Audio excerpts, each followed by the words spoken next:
Pokémon X. Probably the easiest Pokémon game of all time. I wanted to replay it recently, but I didn't really know how to replay it while making the game difficult. So I had an idea. What if I beat Pokémon X while only using weak Pokémon? And I'd make a video on it. So, here are the rules. First, this is not a Nuzlocke. Nuzlocke rules would make this challenge probably impossible, as I'd be losing battles at some points or another. Secondly, we are playing on Switch Battle Style. This will honestly just make the challenge a little more easy since this is already difficult enough. Now for the most important rule of the challenge. How do I define weak? Well, I decided to name weak as Pokemon with a base stat total under 400. Let's see which Pokemon are better than this. All second stage evolutions of starters: Raticate, Parasect, Tangela, Togetic, Sudowoodo, Dunsparce, Gligar, Plusle and Minun, Chimecho, Castform, Pyukumuko, and even Wobbuffet. That's right, Wobbuffet, a Pokemon that many consider to be the weakest Pokemon of all time. There are some exceptions for these rules. First of all, the Mega Lucario battle, as that would just straight up make the challenge impossible. So I'm allowing that to be used. Next, we're playing with Shiny and Legendary Claws, meaning I can catch Shinies and Legendaries. So, that makes the challenge a little easier, not too much. And also, one more thing, there are some Megas that have a base stat total under 400, but I'm still not allowed to use them as they have other features that are making them a little more powerful, along with the one Pokemon, Ditto. Ditto is a Pokemon that can transform into other Pokemon, so I could just use that and be really powerful. That's no fun. This challenge is about strategy. So let's get into the video. Now, the starter is going to be Chespin, as I like it the most. I know that's not the best reason, but there are so many Pokemon I can catch in this game. I defeat Shauna, and next I get to the ability to catch Pokemon. And there are a few Pokemon in Santaloon Forest that I could catch. But there was one that would be the one that would carry me. Caterpie. Caterpie is not a very strong Pokemon. As a matter of fact, out of all the Pokemon I could catch in this game, it's by far one of the weakest. But its evolution, Butterfree, has a base stat total just at what I can have. A base stat total of 395. But while I was in Santaloon Forest, I caught a couple of other Pokemon. I caught a Pikachu, and I also caught a Fletchling, along with a Pansear and a few other Pokemon. And while I was training for the first gym, I found a Riolu, and I was like, oh, you know what? It has a base stat total under 400, so I'll use it. Why not? So, yeah, the first gym battle. We have to fight, hang on, I'm looking at my script. I have the script pulled up on my phone right now. So this isn't the best video. Oh yeah, before I could really train my Pokemon, I wanted to wait until I got the XP share item, which would be super helpful in training up my Pokemon. Since, you know, I'm using weak ones. Now, the first gym leader already has a Pokemon that's stronger than what I can use, a Vivian.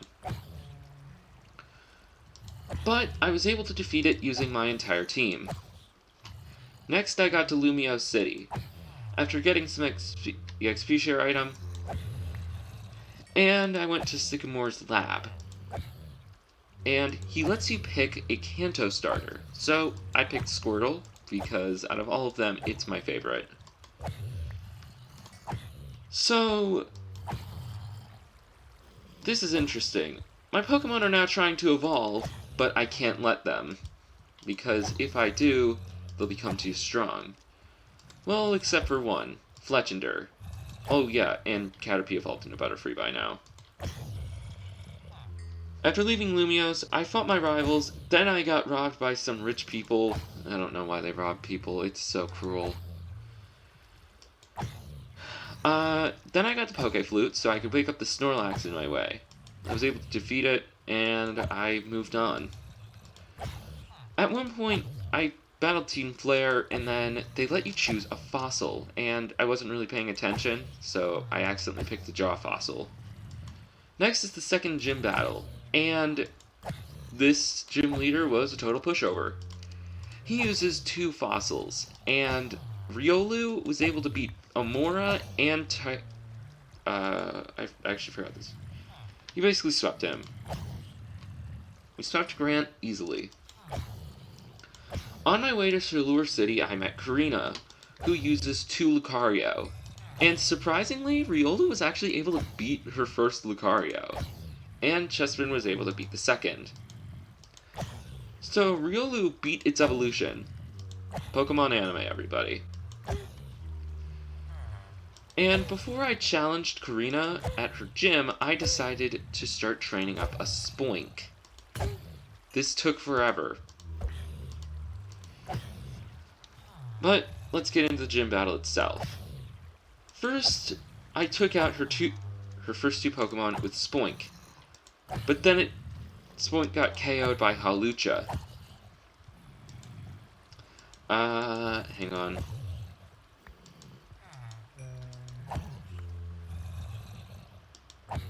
Oh yeah, then Fletchinder was able to win the battle using a Clutch Burn. And now for that Mega Lucario battle I was talking about earlier. Yeah, I don't really care about this battle. It doesn't really matter to the story, and also, I did break two exceptions, but this battle is unskippable and you kind of have to do it. So yeah, on to the fourth gym. There's not much in between there, so, well, besides the fact that I caught a Nidorina and thought, hey, this'll be useful for the grass-type gym since it's a poison-type, Nidorina got KO'd by the first Pokemon we fought. What a great way to spend my time! I just wasted tons of time training this thing up. I knew after this gym, I'd probably just start training up a Boldore since it has high defense and could probably be pretty useful with a base stat total of 390. But before I could do that, I had to beat this gym. And thanks to Fletchinder and Butterfree, we were able to win. So yeah, I caught a Boldore, and now we were ready for the fifth gym after dealing with all the power plant shenanigans. I led with Boldore against Clement, the fifth gym leader, to see if we could KO his Amalga, but Amalga knew Volt Switch. I looked up the levels, but not the actual learn sets of the Pokemon, so yeah, that was useful. He switched to Magneton, so I swapped to Riolu, who I thought could defeat it. But we're noticing now that my Pokemon are actually starting to become pretty weak as Riolu got KO'd. Even though it was 9 levels higher than Magneton. So, yeah. And I learned that the last time we hit Magneton, it was a high roll. So, yeah, we kinda didn't get very lucky there. On the next turn, I KO'd Magneton, but then Clement decided to send Amalga back in. I'm sorry, this is really weird. I'm trying to look at the script. Okay, so Amalga's back in. I switched to Butterfree, because I checked, and the only electric type move Amalga had was Volt Switch. Butterfree used Psybeam and actually confused Emolga. I've never gotten a confusion with a Psybeam in my life, or at least on YouTube. I don't really... Like, it's such a rare confusion, I think.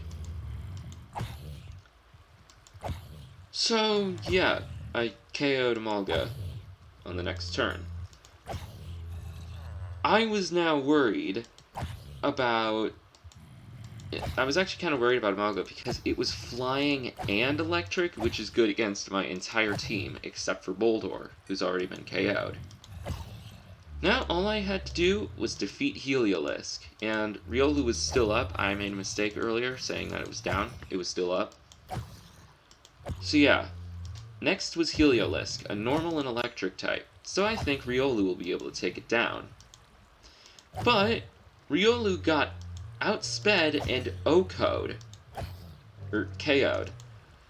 So I sent in Chespin, who could take the attacks better and then spammed Seed Bomb, which took down Heliolisk. The 5th gym badge was mine. So now I have 5 gym badges in total. I'm ready to head to the 6th gym. After making it to Laver City, it was a pretty uneventful journey. But before I could take on the next gym leader, I trained up Squirtle and Chespin up to level 50. Now it was time for the gym battle. Valerie's Mawile was really easy to take out since it was actually at the same base stat total as the rest of my Pokemon, so not that difficult. But next was Mr. Mime, who set up a bunch of field effects. I was able to take out Mr. Mime, but it took down Butterfree in the process. Finally came Sylveon, who, against I set up Rain and used Hydro Pump with Squirtle, which almost took Sylveon down, but then Sylveon took it out. So Chespin came in and took down Sylveon with a cheap Wood Hammer. I now had the 6th gym badge. Valerie's pretty much always a pushover, but yeah. Next up, at the Pokeball Factory, I took down Team Flare again, and got a Master Ball. So then I go to the cave and take them on again. So yeah, I had to do that again. That was fun, I guess. But then, upon trying to exit the cave or figure out where I was supposed to go next, I got KO'd by a Provopass. This is when I realized I needed to be stronger. So, on the next route, I started taking out all the Delibirds that I could find with Boldore, and we got leveled up. Next was the 7th gym battle against Olympia. I made it to Anastar City, so yeah, it was time. And using Boldore against Sigilyph, Chespin against Slowking, and Butterfree against Meowstic, I was able to take her pretty easily. Next are the final Team Flare battles. So, Lysander announced he was going to take over the world, or blow it up or something, I don't really know. So after entering Lysander's cafe into the secret base, I had to take him on. Boulder and Butterfree both got taken out by his Gyarados, but then Chespin took it out with Wood Hammer. Oh wait, this is the wrong battle. Oh wait, no, this is the right battle. But it also Chespin also took itself out with Wood Hammer. Next, Fletchinder took out his Mienfoo, but then I got defeated by Murkrow, so Squirtle took it out along with Lysander's Pyroar. I defeated Lysander for the first time out of 3. Then I accidentally fired the ultimate weapon. To be fair, it's not really an accident. No matter what you do, you're gonna fire it. So, yeah. Now it was time for the end of the world. I had to stop Lysander. I took on Lysander again. This time I led with Boldore, who I actually had to use Stealth Rock to make this battle just a tiny bit easier. because Stealth Rock will actually do chip damage anytime a Pokemon comes in. Then Butterfree got off a clutch Confusion, which took out Mienshao. Next, Squirtle took out Pyroar. And I'm not 100% sure, but there is a good chance that Stealth Rock had something to do with that. Next was Gyarados, who missed a... Shoot, I lost my spot. Who missed an Aqua Tail on Boulder. But then it survived on like 1 HP. Oh yeah, but Gyarados survived on 1 HP when hit with Rock Slide. But next, Boulder somehow took an Aqua Tail and defeated the Gyarados. After catching and boxing Xerneas, I had to fight Lysander one last time. It's weird that you have to fight him like 3 times in a row. It's really interesting. I'd set up Stealth Rock again and almost died in the process. But then Boulder got taken out. Now I swapped to Fletchinder, who took down Mienshao in 1 hit with Fly. Next was Pyroar, so I swapped to Squirtle. But I got cocky and set up Rain, and then Pyroar landed a crit and took out Squirtle on the next turn.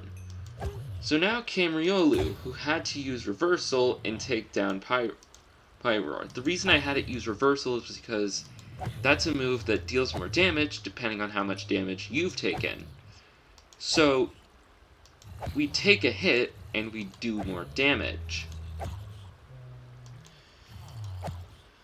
And this actually worked and we took out Pyroar. Next was Honchkrow, and Riolu had almost one-hit it with Reversal, but then it got taken out.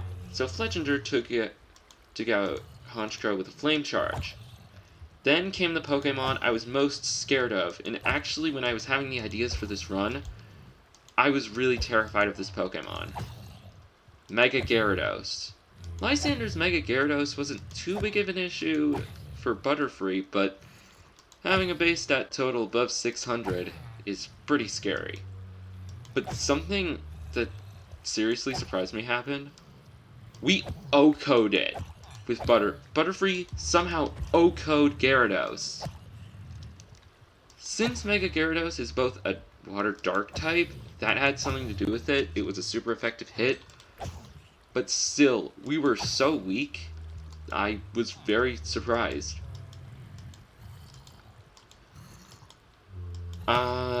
So yeah. I was astounded. We did it. I beat Lysander for the final time. Then, he had the ultimate weapon blow itself up. On my way to Snowbell City, I was realizing I was once again pretty weak. I easily defeated Sycamore again, but my rivals were a different story. For one, I wasn't healed up, so that kind of had something to do with it. But Tierno defeated me. That was pretty disappointing. But then, I came in with full health and defeated all 3 of them. Now for the 8th gym leader, but when looking for Wulfric at the Pokemon Village, I thought I needed to know Cut, so I taught it to Chespin, and then I realized I didn't need to do that, so whoopsie. But for being the final gym leader, Wulfric actually was not that bad. Once again, to be fair, out of most gym leaders, he is one of the weakest. And I mean gym leaders as in all Pokemon. I had a bit of trouble with Avalugg, but Boulder KO'd it after Fletchinder got off a crit Steel Wing. I now had all 8 gym badges, so now it was time to go fight the league. But first I had to go through Victory Road and fight Serena one last time. I didn't mention these battles so far, but there were a few of them. Yeah, I should mention those. So yeah, after defeating Serena for the final time, I set out to finalize my team's movesets. So, yeah, here's what I had. Chest Spin. It knew Wood Hammer, Swords Dance, Seed Bomb, and Body Slam. Butterfree, Bug Buzz, Silver Wind, Psychic, and Aerial Ace. Fletchender knew Flame Charge, Flamethrower, Fly, and Steel Wing. Riolu, yes, I kept it on my team this whole time. It knew Reversal, Power-Up Punch, Earthquake, and Foresight. Since it can basically only learn fighting moves, it needs to have something that can deal damage to ghost types. Next was Squirtle, who knew Hydro Pump, Surf, Brick Break, and Ice Beam. And finally was Boldore, who knew Power Gem, Rock Slide, Earthquake, and Stealth Rock. I was finally ready for the Pokémon League. Except I wasn't. It was Christmas Eve the next day, so I literally couldn't fight the league immediately. Plus, I still needed to level up the team to at least level 70. So, after that, I was ready to face the league. I started by fighting Drasna, and after her first Pokemon KO'd Squirtle with a Thunderbolt, the rest of my team was defeated by her second Pokemon, Noivern. I came to the conclusion that I'd lost because I wasn't at a high enough level. Level 70 wasn't enough.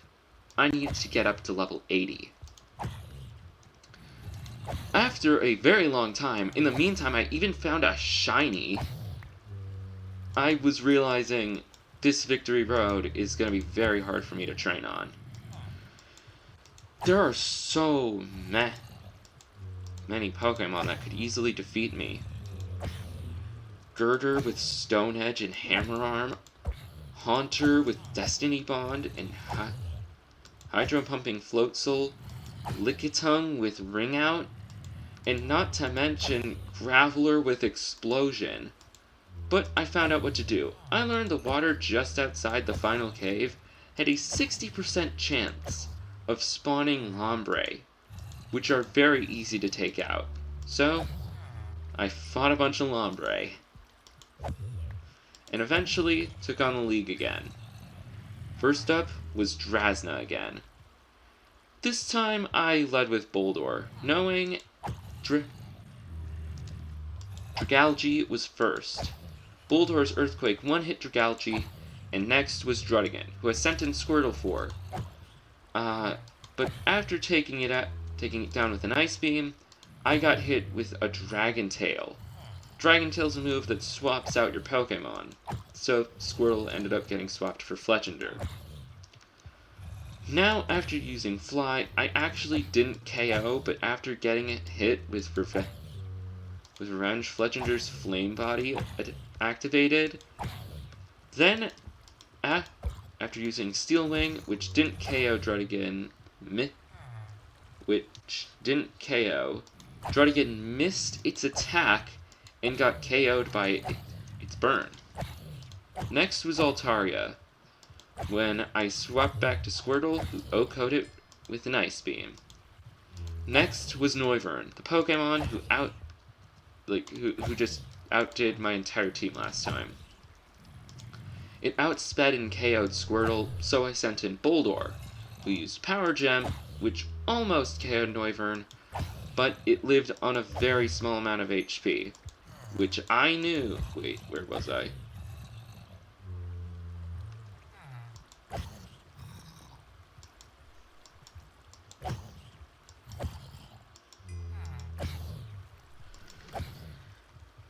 Hang on, I lost my spot. Give me a sec. I sent in Boldore, used Power Gem, almost KO'd Noivern, but it lived on a very small amount of HP. But I knew Drasna would heal on the next turn, so I used Power Gem again. But Noivern must have lived on 1 HP and KO'd Boldore. But then I sent in Fletchender, who tanked a Dragon Pulse, and then KO'd Noivern. I had beaten Drasna. Next was Wikstrom, who uses Steel types. I had 2 Pokemon with a type advantage here. Fletchender and Riolu. I led with Riolu to see if it could do something, but Wikstrom led with Klefki. And leading with Riolu actually caused something amazing. I caused Wickstrom to waste all of his potions due to me almost KOing Klefki, but not actually. So he wasted all of his potions, and I finished Klefki with an Earthquake. Then came Provopass, who I thought Riolu could beat, but Provopass had Sturdy, so it lived with 1 health, and then Riolu was defeated. So I swapped into Squirtle, who knew Brick Break. Now came Aegislash, meaning fighting type moves wouldn't, like, they wouldn't do anything to Aegislash since it's a ghost type. But fire type works would work. So, I sent in Fletchinder, and Flamebody not only got a burn off, but Flamethrower did half of Aegislash's health before I KO'd it on the next turn, with a Flame Charge, due to the fact that it would boost my speed, and I kinda need that. And then came Scizor, who Fletchinder defeated easily due to its 4 times weakness. Wickstrom was down. Next was Seabold. Chespin took out Clawitzer, Barbarico, and Gyarados, but Starmie finally took out Chespin. But then Butterfree was able to exploit Starmie's Bug-type weakness and defeated it. So that was it for Seabold. And finally was Malva. Squirtle KO'd Pyroar, but then Talonflame KO'd Squirtle with a Brave Bird. But since Boldore could take just about anything that hit it now, I had it set up Stealth Rock, which then allowed it to KO the rest of Malva's team. Now, all I had to do was defeat the champion, Diantha. Diantha's got a pretty stacked team if you use weak Pokemon, but my Pokemon had a pretty decent chance against her. So I sent in Squirtle against her Hawlucha, and after 2 Ice Beams, I took it out. Next was Aurorus, and just like in the Cliff battle, I sent in Riolu, who used Power-Up Punch, and took out Aurorus with its 4 times weakness. Good job, Riolu. Now came Goodra, who I sent in Squirtle to take out with Ice Beam. But even with a super effective hit, Squirtle actually didn't do much damage. So, to Goodra. And then got taken out with... So, with no choice, I swapped to Riolu, who was able to outspeed, tank Goodra's Dragon Pulses, and do good damage with an Earthquake. So Diantha healed Goodra twice, but then Riolu Earthquaked twice, and after taking another Dragon Pulse, getting down to 13 HP, Riolu took out Goodra with its final Earthquake. Now, when I was down to 13 HP, I realized something. Riolu still knew Reversal, so now I realized I had become Death Destroyer of Worlds. Taking the amount of damage it's taken, Riolu could probably OHKO anything. When she sent in her Tyrantrum, I OHKO'd it with Reversal. And then Riolu was stopped because her next Pokemon was a Ghost type. And I couldn't use Foresight because anything would KO Riolu at this point. So I swapped to Fletchinder. And after a Flamethrower and Flame Charge, I was able to beat the Gourgeist. So now came her ace. I still have 5 Pokemon left. But her ace is still terrifying. Mega Gardevoir. I had Fletchinder use Steel Wing on it since it has a fairy weakness in this generation. Or a steel weakness in this generation, but that wasn't enough, and yeah, it ended up going down. So, yeah, Fletchinder was down. So I sent in the strongest Pokemon I had, Butterfree. I had it use Bug Buzz, but after using it 2 times, it didn't KO Gardevoir. And after that, it took us out with a Thunderbolt. At this point, I was pretty confident I was going to lose. Gardevoir was just too strong in its Mega form. And my Pokemon were probably not going to be able to beat it, as we didn't have the type advantage anymore. So, yeah, I wasn't very confident at this point. I sent in Riolu again, hoping to get a reversal hit, but it outsped and KO'd Riolu. So, yeah, I then sent in Bulldor. Now I only have 2 Pokemon left, Bulldor and Chespin. And Bulldor, against all odds, had tanked a Moonblast and saved the entire run by hitting a Rock Slide attack. I had beaten Gardevoir. It is possible to beat Pokémon X using only weak Pokémon. Oh yeah, and also at the ceremony thing there was that battle with AZ, but I beat him pretty easily using Squirtle, Butterfree, and Chespin. This challenge was really, really difficult, but it wasn't actually as hard as I thought it would be. I thought I'd have to go to level 100 to win, but I didn't even have to go that far. I honestly feel that this could be done with weaker Pokemon, but I'm not doing that unless this video gets more views. Because seriously, this was very, very, not great. So, until next time, remember to like, comment, subscribe, turn on notifications, and share this video with everyone you know and love. I'd really appreciate it. Anyways, guys, until next time, thank you all for watching, and I'll see you later. Bye!